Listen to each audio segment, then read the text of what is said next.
देखिए, आज जो ये केंद्र सरकार और झारखंड राज्य पंचायती राज विभाग के द्वारा यह जो हमारी परंपरा, हमारी विरासत का कार्यक्रम या नई दिल्ली में ये जो आयोजित हुआ, यह आदिवासियों के लिए एक बहुत बड़ा मील का पत्थर साबित होंगे, क्योंकि आदिवासी का इतिहास काफ़ी पुराने हैं, काफ़ी बहुत ही बढ़िया है, दुनिया में सबसे जुदा है, लेकिन यह कागजी तौर पर नहीं है, जिसके लिए ये दुनिया के लोगों को पता नहीं है।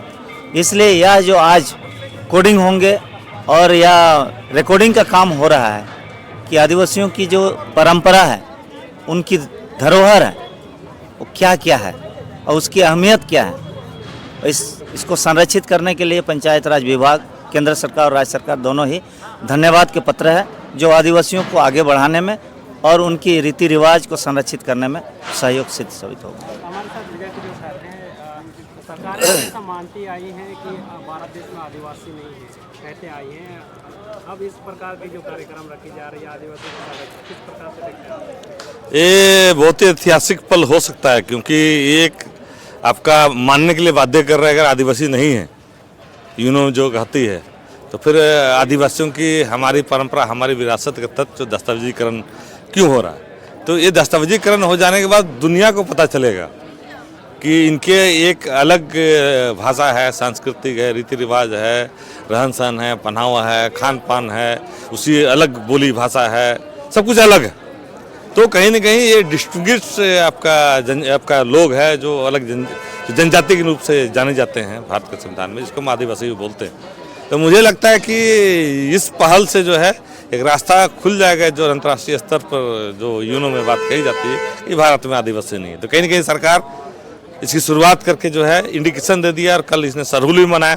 पहली बार दिल्ली में लोगों ने सरहुल मिलन सामान्य लोगों ने देखा किस तरह के हाल। इस कार्यक्रम से एक डर ये लगता है कि लिखित रूप देने से सरकारें हमारे जो रूढ़ी प्रथा पर, हमारे बोंगा बुरू पर नियंत्रण करेगी और हमें उस रूप से नहीं मनाने देगी, ये डर रहेगा। आप इसमें क्या कहेंगे? देखिए, ये आज तक हम दूसरों के द्वारा लिखी हुई इतिहास, लिखी हुई परंपरा, लिखी हुई चीज़ों को पढ़ते रहे, और इसीलिए हमारा ऑलरेडी आपका परंपरा विरासत विलुप्त हो रहा है ना। और कुछ राइटर हैं हमारे आदिवासी भी है, कुछ लिख देते हैं अपने मन से, जो है उसको कोई ऑथेंटिसिटी नहीं है, उसको प्रूफ नहीं करते, पर चल रहा है ना, कहाँ चोरी हो रहा है। तो आपका विरासत और परंपरा इतना वास्ट है, इतना बड़ा है, ठीक है, कितना भी लिख लीजिए, क्या चोरी होगा मतलब। तो कहीं ना कहीं जैसे अभी हमारा जो इतिहास और विरासत किस पे है, आपकी भाषा पे है, भाषा के शब्दों पर है, या वाद्य यंत्र के ताल पे है, या गीत के बोल पे है। तो आज कितने गाना बच गए हैं, गाना कहाँ जानते हैं। अगर उस गाना का दस्तावेजी करेंगे अपनी भाषा में, जो खड़िया में, तो खड़िया भाषा जानेगा तो चोरी करेगा ना।